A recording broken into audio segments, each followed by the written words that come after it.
had a lot of questions on my video the other day about the culinary oddities of your very own professor here. So, as I cook my breakfast, it is Saturday, and I am taking a little time. It's actually not, if you can see the clock on my oven here, it's not breakfast time, and yes, I'm cooking myself breakfast. But, so the reality was, to answer a few of the questions, one, that video that I made was not made all on that Tuesday morning. So the reality is that I am on the campus somewhere between 6:30 and 7 in the morning, and I am running out the door with a bagel or something, usually not cooked, usually from the fridge. I'm gonna grab whatever I can and literally run out the door.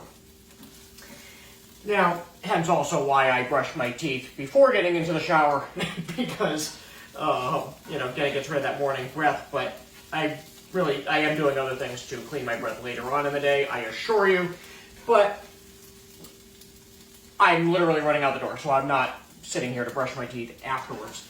But when you come out, something that is very important to be a good student, and something that's very important to be a good funeral director, embalmer, whatever your profession is going to turn into,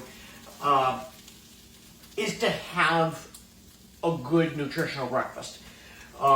To have energy. And as I said, I'm running out the door in most days, and I get to the school really early. On the average day, you could find me at the college between around 6:30 or 7 a.m., and I don't usually get home on the average day till about 10 p.m., Monday through Thursday. So Friday through Sunday are my days to actually get good nutritional breakfast in my system, because I'm not getting lunch and that too. I'm usually running back to back. And it's the same lifestyle you live as a funeral director, right? We're always running around. As a student, same thing. You have a lot of studies to do. So get the nutrition when you can. When you do have the opportunity to actually pull out the pans and start cooking up your breakfast, make sure that it is something that's well balanced. Because throughout that week, when you're running around and you're getting things done, it is what it is. It is what we can get into our into our bodies. But you're going to be missing a lot of the vegetables and all of the other stuff that I threw in here that doesn't look like it at the moment. But but it is there, I assure you. So get that in. Nutrition, sleep. When you can get sleep, same thing. Try to get them sleep. You don't want too much sleep. And something about neurological, and a lot of people don't realize this, is when you go to bed, when you fall asleep, short spurts of sleep, small naps aren't going to get you into that deep sleep, and your body just doesn't function that way. You need as an adult, you need about 6 hours of sleep, because that allows you to get into deep enough sleep. Your brain actually separates a little bit. And when your brain kind of expands, that's the word, expands out, it allows the cerebral spinal fluid to start weaving its way in and out of your folds of your brain.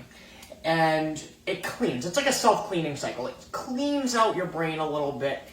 And if you don't sleep enough, you don't get clean enough. That would be like me not washing the pan or my oven, right? I'm just gonna, or maybe something splattered in the microwave, right? If I don't clean that, it just gets caked up and it doesn't get rid of it. And that's what happens when you have lack of sleep every single night. If you oversleep, and there's a lot of people that are going to look at that and say, wow, well, if I just sleep more, that's going to be even better, right?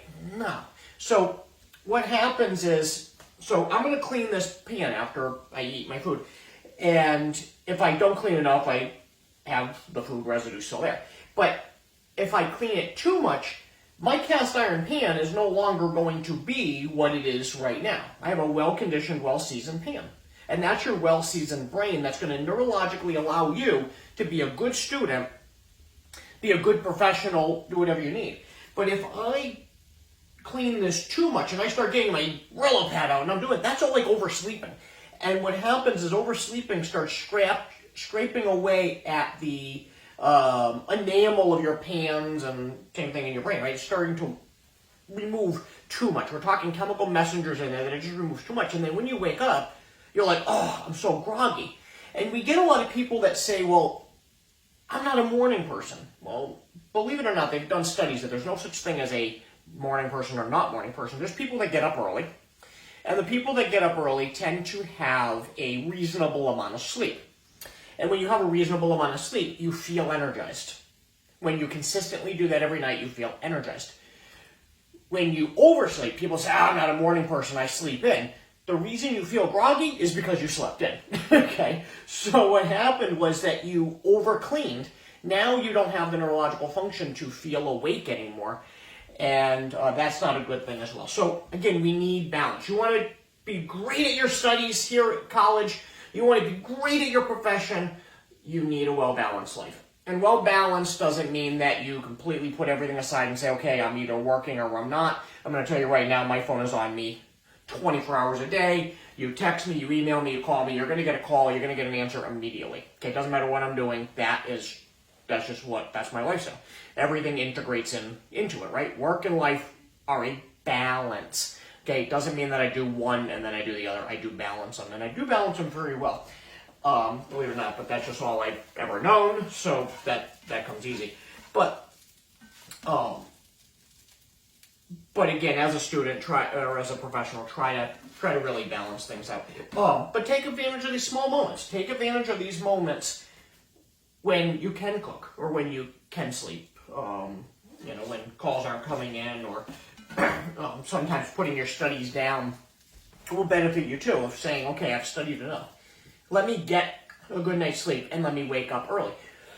So instead of waking up 5, 6, 7 o'clock in the morning, maybe you go to bed early. Maybe you normally go to bed at 10. In this case, you can go to bed at 7 or 8 p.m. That seems early. But then get yourself up at 2 a.m. And it's the most amazing feeling. Because when you get up, the world is silent.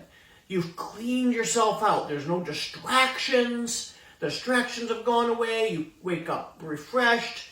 Don't think of anything. Don't sit there and read the newspaper first, or don't try to watch TV or the radio or anything when you first get up. Just do your studies, because you wake up. It's peaceful. You have nothing on your mind. You're just thinking about what the studies you have to do. And then, at noon, when I'm cooking breakfast, it's because I got so much done this morning that all of a sudden I said, hey, you know what? Maybe I should feed myself.